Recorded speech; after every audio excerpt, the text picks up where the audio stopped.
बेरमपुर मध्य प्रदेश की वादियों में बसा एक खूबसूरत गांव। लेकिन इस गांव में छिपे थे कुछ ऐसे भयानक रहस्य जिन्होंने उस सदी में निवास करने वाले साहसी लोगों के दिल में भी एक खौफ पैदा कर रखा था।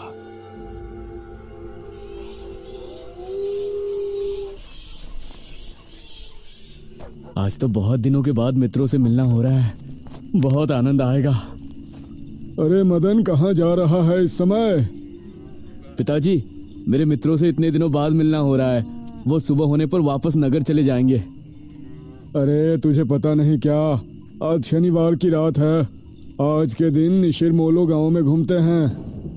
पिताजी, चाहे निशिर मोलो आए या नरकासुर, मुझे आज मेरे मित्रों से मिलने से कोई नहीं रोक सकता। ठीक है, लेकिन ध्यान रहे, जैसे ही तुमको उनके कदमों की आहट सुनाई दे और उनका वो मंत्र जिसको वो दोहराते हुए आगे बढ़ते हैं, तो उन्हें बिना देखे किसी ऐसी जगह छिप जाना जहां से ना वो तुमको देख सके ना तुम उनको। और जब तक उनकी आवाज आना बंद ना हो जाए उनके सामने नहीं आना। वो 4 भयानक आदमी होते हैं जो अपने कंधों पर एक ताबूत को उठाए होते हैं, और अगर कोई उन्हें देख ले तो वो जिंदा नहीं बचता। मुझे पता है पिताजी, अब मैं चलता हूँ। ये कहकर मदन घर से निकल गया, लेकिन उसके पिता के चेहरे पर उसकी फिक्र साफ नजर आ रही थी। निशिर मोलो आ जाएंगे और साथ ले जाएंगे। ऐसा लगता है कि हमारे गांव के लोग अभी भी दूसरी सदी में जी रहे हैं। वो तेज तेज कदमों के साथ आगे बढ़ रहा था। कुछ देर बाद उसे जंगल की तरफ एक पगडंडी वाला रास्ता नजर आया। यहां से जाऊंगा तो जल्दी पहुंच जाऊंगा, यहीं से आगे बढ़ता हूं। बिना ज्यादा सोचे वो जंगल के अंदर बने उस पगडंडी वाले रास्ते पर आगे बढ़ गया।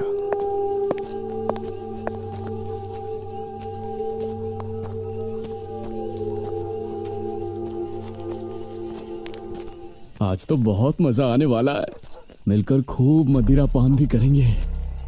तभी उसे भारी कदमों की आहटों के साथ कुछ आवाजें सुनाई देने लगी।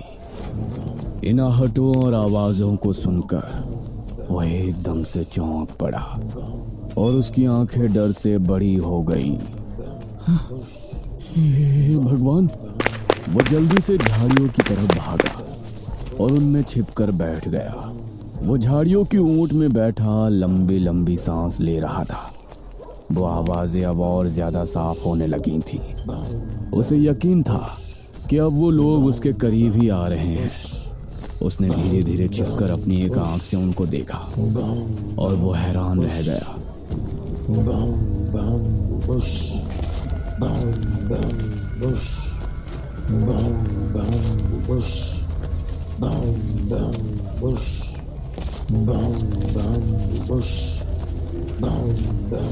हे भगवान, मैंने इन्हें देख लिया। हाँ। मदन पूरी तरह से झाड़ियों में छिप गया और कुछ देर अपनी सांस तक रोके वहां छिपा रहा। फिर उसने धीरे से झांक कर देखा तो अब वो लोग कहीं नजर नहीं आ रहे थे। हाँ, लगता है चले गए। वो वहां से निकला और दोनों तरफ देखा तो वहां कोई नजर नहीं आया। हाँ, शुक्र है भगवान।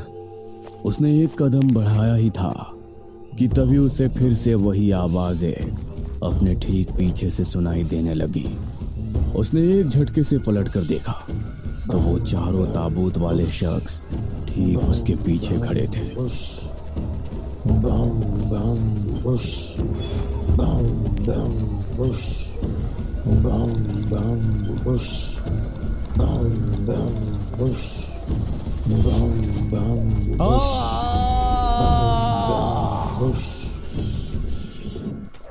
इस तरफ जब देर रात भी मदन वापस नहीं लौटा तो उसके पिता को उसकी चिंता होने लगी। उसने गांव के एक आदमी विपुल को साथ लिया और जंगल की तरफ रवाना हुआ।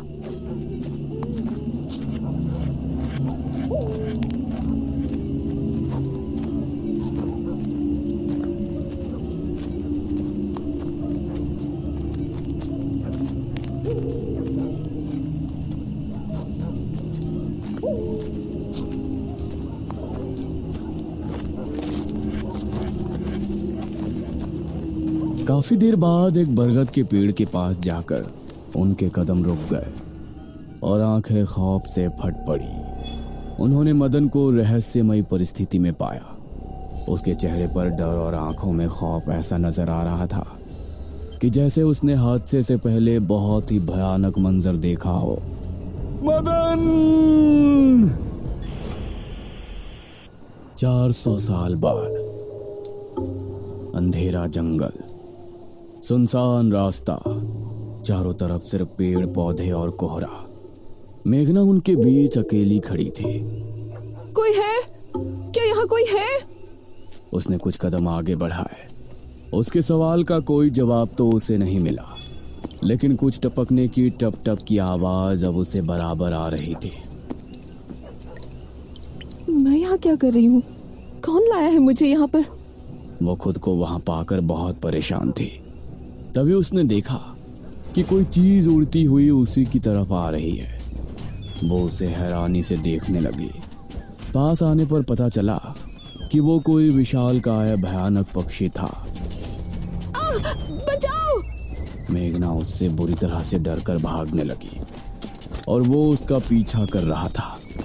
मेघना ने उसे पीछे पलटकर देखा तो वो उसको पकड़ने ही वाला था, लेकिन तभी मेघना एक पेड़ से टकराई। उसने देखा कि उस पेड़ से हरे रंग का पानी टपक कर नीचे गिर रहा था। मेघना उस हरे पानी को गौर से देख रही थी। तभी अरे ओ मेघना, उठ जा यार, कब तक सोएगी? मेघना आंखें मलते हुए नींद से जागी। उसने देखा कि सुबह के 9 बज चुके थे। ओह शिट, हम तो लेट हो गए। तूने मुझे उठाया क्यों नहीं? मेघना अपनी एक पार्टनर इशिता के साथ दिल्ली में रह रही थी, जहां वो एक लैब में काम किया करती थी। दोनों ने साथ नाश्ता किया और फिर तैयार होकर अपनी लैब के लिए निकल गई।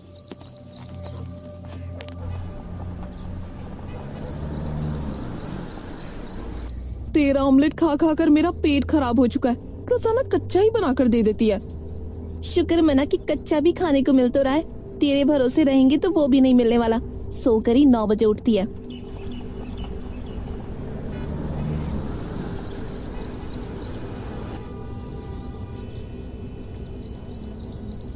ये दोनों लैब में पहुंची और वहां जाते ही इशिता के पास प्रोफेसर जयदेव की कॉल आई। तुम दोनों ने इस बार बहुत समय ले लिया है। जो एंटीडोट बनाने का काम तुमको दिया था वो पूरा करोगे या नहीं? प्रोफेसर साहब, बस ये समझ लीजिए कि काम होने ही वाला है। आप हमें 3 दिन का समय और दीजिए। ये कहकर उसने कॉल काट दिया। तो इतने दिनों से प्रोफेसर को घुमा रही है। आखिर तू ये एंटीडोट तैयार करेगी कैसे? ये सुनकर इशिता ने एक किताब निकाली।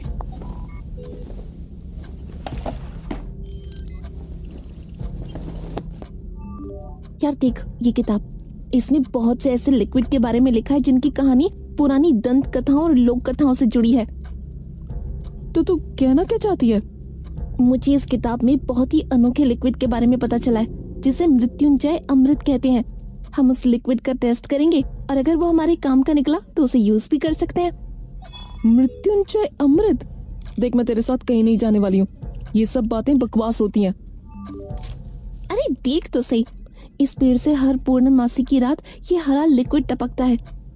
तभी मेघना ने देखा कि उस पन्ने पर किसी मृत्युंजय अमृत के बारे में लिखा था और उसमें ठीक वही पेड़ दिखाया गया था जो मेघना रोजाना अपने सपने में देखा करती थी।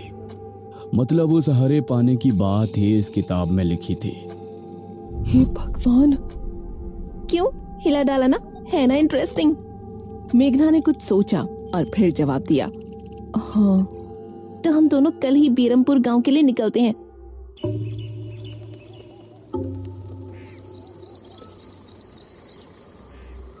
ये दोनों अगली सुबह ही बस से बेरमपुर के लिए निकल गई।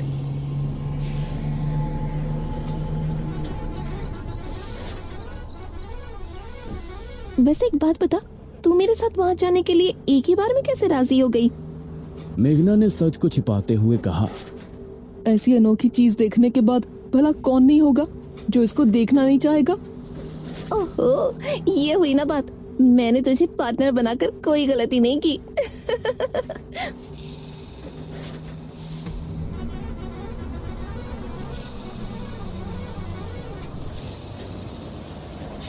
ये दोनों 5 घंटे के सफर के बाद एक जगह उतरी। इनके ठीक सामने एक बड़ा सा गेट था जिस पर नाम लिखा था बेरमपुर। इशिता और मेघना ने जैसे ही गेट के अंदर कदम रखा तो अचानक से मौसम बदला।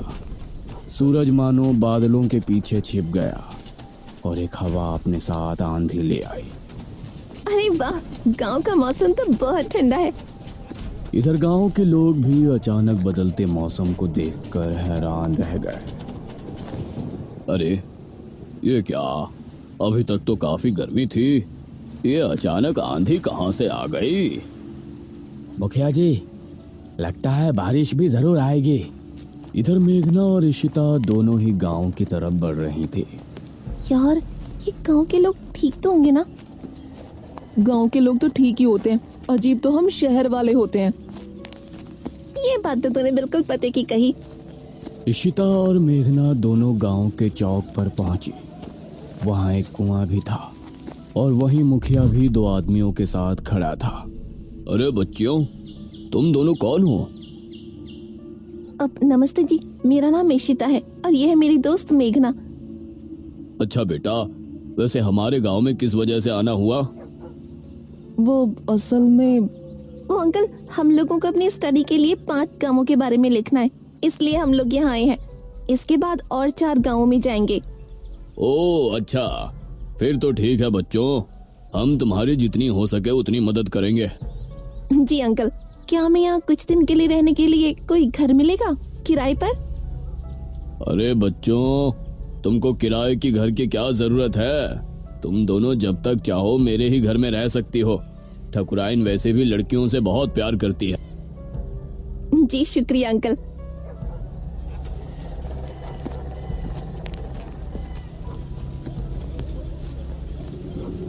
मुखिया इशिता और मेघना को अपने घर ले आया। तभी घर के मंदिर में जल रहा दीपक बुझ गया। अजी सुनती हो ठकुराइन? जी आई। ठकुराइन कमरे से बाहर आई। नमस्ते आंटी। नमस्ते बेटा। ओ जी, ये प्यारी प्यारी बच्चियां कौन है? ये दोनों शहर से अपनी पढ़ाई के सिलसिले में आई हैं। हमारे गांव के बारे में लिखना चाहती हैं। वो क्या होता है रे, वो रिसर्च करने आई हैं। तभी वहां पर एक और लड़का आया। क्या कहा? हमारे गांव पर रिसर्च? इशिता और मेघना ने उसे देखा। भला हमारे बेवकूफ गांव में आपको क्या मिल सकता है? ये सुनकर इशिता और मेघना हैरान रह गई। चुप करो अनुज, ऐसे कोई अपने गांव में बोलता है क्या? ये मेरा बेटा है अनुज। अनुज ने मेघा और इशिता की ओर देखा और उन्हें हाथ जोड़कर नमस्ते किया। नमस्ते। बेटा अनुज, जरा इन दोनों को वो खाली कमरा दिखा दो जो तुम्हारे कमरे के बराबर में है। ठीक है पिताजी, आओ देवियों। देवियों? अनुज कॉरिडोर से होते हुए उनको कमरा दिखाने ले जाने लगा। इसी समय गांव के मंदिर में बैठा पुजारी भगवान की आरती कर रहा था। तभी अचानक से दिया बुझ गया। ये संकेत तो ठीक नजर नहीं आ रहे। हे प्रभु, रक्षा करना। वैसे आप लोगों को रिसर्च करने के लिए यही गांव मिला था? अरे हम लोगों को 5 गांवों के बारे में लिखना है, तो इसीलिए जो भी गांव पास दिखा चले आए। इसके बाद और किसी गांव में जाएंगे। अच्छा, वैसे यहाँ कुछ ऐसा है जो कि रहस्यमय या ऐतिहासिक हो? हाँ है ना, एक राजमहल। राजमहल यहाँ? हाँ, 400 साल पहले जो यहाँ के राजा हुआ करते थे, उनका महल। वैसे अनुज, क्या तुम हमें उस महल में लेकर चलोगे? हाँ, तुम लोग जाना चाहोगी तो जरूर। तो ठीक है, रात को जब सब सो जाएंगे तो हमें वहाँ ले चलना। यह सुनकर मेघना इशिता को हैरानी से देखने लगी। रात के समय तुम लोग मजाक तो नहीं कर रहे? नहीं, हम तो चलने को तैयार हैं। तुम्हें डर लग रहा है तो बताओ। मेरा गांव है ये, मुझे क्यों डर लगेगा? ठीक है, ले चलूंगा, लेकिन पिताजी को और माँ को पता नहीं चलना चाहिए। ग्रेट। तो बताओ किस टाइम आ रहे हो? 12 बजे तक पिताजी और माँ दोनों सो जाएंगे। मैं उसी समय तुम लोगों को ले आऊंगा। हाँ सही है। ये कहकर अनुज ने उन्हें कमरे में छोड़ा और वहां से चला गया। ये क्या, हम तो उस मृत्युंजय अमृत के बारे में पता करने आए थे ना, अब हम ये राजमहल क्यों जा रहे हैं? अरे उसको सीधा आज हम राजमहल चलते हैं और फिर कल उसे जंगल जाने को कहेंगे और वहां जाकर बातों ही बातों में उससे मृत्युंजय अमृत के बारे में पूछेंगे। ये सही है। इस तरफ गांव के लोग मौसम के बदलती ठंड से बहुत हैरान थे। पुजारी बार बार आसमान की तरफ देख रहा था, जहां उसे काला अंधेरा इधर उधर घूमता हुआ नजर आ रहा था। करीब 12 बजे जब मुखिया और उसकी पत्नी गहरी नींद में थे, तो अनुज कमरे से निकला। अरे लगता है आ गया। इशिता ने उठकर दरवाजा खोला। हाय अनुज। तुम लोग तैयार हो? हाँ चलो, हम तो रेडी हैं। तो चलो। अनुज इनको लेकर घर से निकला और इन्होंने 2 गलियां पार कर ली थी। उफ, तुम्हारे गांव में हवा इतनी ज्यादा चलती है क्या? रोज तो नहीं चलती, लेकिन शहर की 2 लड़कियों के साथ लगता है उनके शहर का प्रदूषण भी आंधी के रूप में साथ आ गया। कुछ देर चलने के बाद ये तीनों एक बड़े से राजमहल के सामने खड़े थे, जिसे देखकर मेघना को कुछ याद आने लगा। ऐसा लगता है कि इस राजमहल को मैंने पहले कहीं देखा है। ये है राजमहल, राजा सूरजभान का। वाकई में काफी आलीशान है। यह कहते हुए इशिता ने अपने कैमरे में उसकी एक फोटो ली। हमें खिड़की से अंदर जाना पड़ेगा, इसका दरवाजा सालों से जाम है। ये तीनों एक खिड़की के रास्ते राजमहल में पहुंचे और वहां की हर एक चीज मेघना को जानी पहचानी लग रही थी। इस तरफ गांव में आंधी का बहाव बढ़ने लगा था। सभी अपने अपने घरों में आराम से सो रहे थे।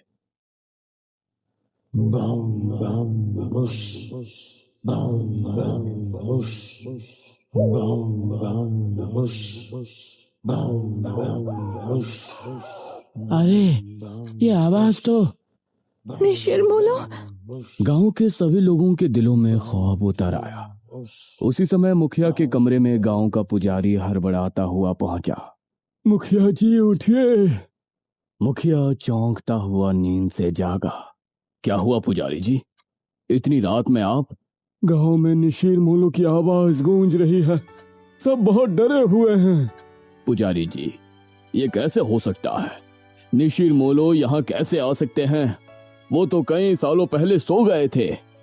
जरूर कुछ ऐसा हुआ है जिससे वो जाग उठे थे। हमारा मन बहुत विचलित हो रहा है। गांव के सभी लोग अपने अपने घरों में जाग चुके थे और डरे बैठे थे। यह आवाज सभी के दिलों में खौफ पैदा कर रही थी। मेघना, इशिता और अनुज तीनों इस बात से बेखबर राजमहल में घूम रहे थे। ये कैसी आवाज है? हाँ, मैंने भी सुनी। ऐसा लग रहा था कि कोई सिपाही भारी जूतों के साथ गलियारे में चहलकदमी कर रहा है, लेकिन दूर दूर तक कोई नजर नहीं आ रहा था। उसी समय गांव के 2 आदमी संपत और कप्ता जंगल की सरहद पर बैठे हुए जुआ खेल रहे थे। अरे संपत यार, चल घर चलते हैं, अब बहुत समय हो गया। ओहो, अब तू हार रहा है तो घर चलते हैं। अरे चुपचाप पूरी बाजी खेल, इससे पहले तो मैं तुझे जाने नहीं दूंगा। हाँ। यह सुनकर कप्ता फिर से उसके साथ पत्ते बांटने लगा। उन दोनों को यह आवाज सुनाई दी। तेज आंधी की हवाओं में उनकी आंखें बहुत मुश्किल से खुल रही थी।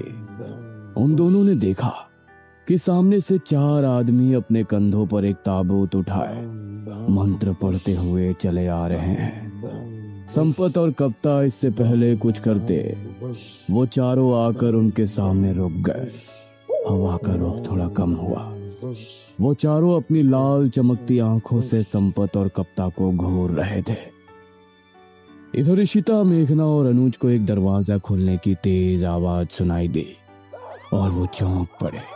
ना जाने उस दरवाजे से कौन निकला, जिसको देखकर ये तीनों चौंक पड़े। वहीं संपत और कप्ता के सामने खड़े वो चारों शख्स जो कि निशूर मोलो थे, उनके कंधों पर रखा ताबूत खुल गया और उसके खुलते ही संपत और कप्ता की चीख पूरे गांव के लोगों ने सुनी,